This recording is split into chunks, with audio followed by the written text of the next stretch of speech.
Pemerintah Kota Ambon perkuat orientasi pendamping keluarga bagi calon pengantin.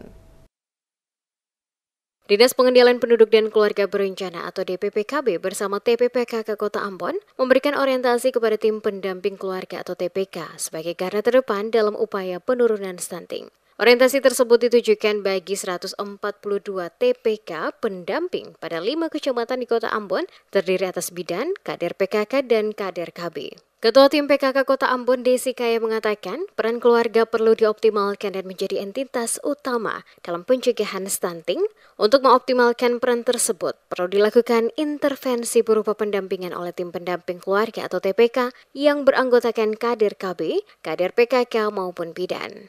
Pendampingan ini diantaranya melakukan TPK dalam periode 1000 hari pertama kehidupan atau HPK, termasuk juga ikut melakukan pendampingan terhadap calon pengantin. Disebutkan TPK mempunyai peranan penting dalam pendampingan kepada keluarga sasaran. Prioritas pendampingan meliputi penyuluhan bagi calon pasangan pengantin, fasilitasi pelayanan rujukan, dan fasilitasi penerimaan program bantuan sosial serta surveillance atau pengamatan berkelanjutan untuk mendeteksi dini faktor resiko stunting.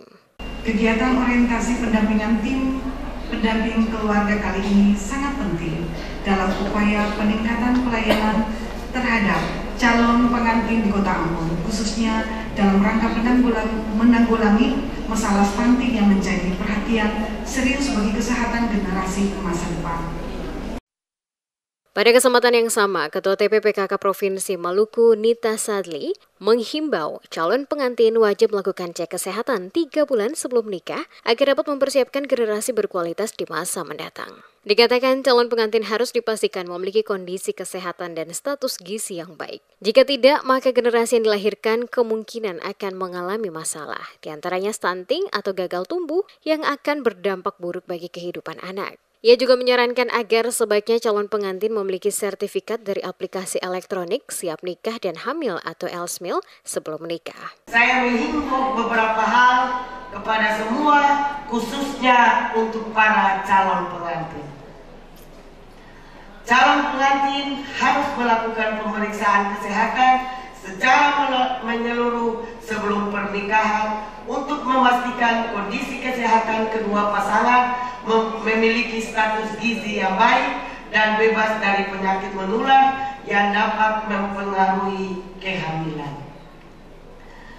Calon pengantin harus mengkonsumsi makanan bergizi seimbang yang mengandung protein, vitamin, dan mineral penting untuk menjaga kesehatan ibu dan calon bayi.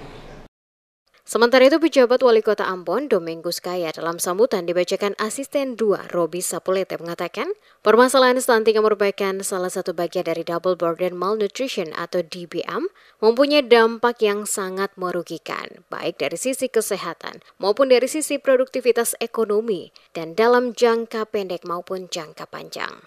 Olehnya itu dihimbau kepada calon pengantin wajib melakukan cek kesehatan sebelum menikah untuk mengurangi resiko kehamilan, bayi lahir tidak sehat, keguguran, termasuk anak dalam kategori stunting. Diketahui saat ini prevalensi stunting dari tahun ke tahun di Kota Ambon cenderung fluktuatif. Pada tahun 2021, angka prevalensi stunting di Kota Ambon sebesar 21,8%. Kemudian tahun 2022 turun menjadi 21,1%, dan di tahun 2023 turun 0,4% menjadi 20,7%.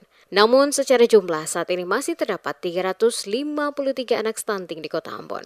Olehnya itu diharapkan adanya kerjasama dan kolaborasi yang baik antar OPD maupun mitra kerja yang selama ini tetap setia dalam mendukung setiap program dalam upaya penurunan stunting di Kota Ambon.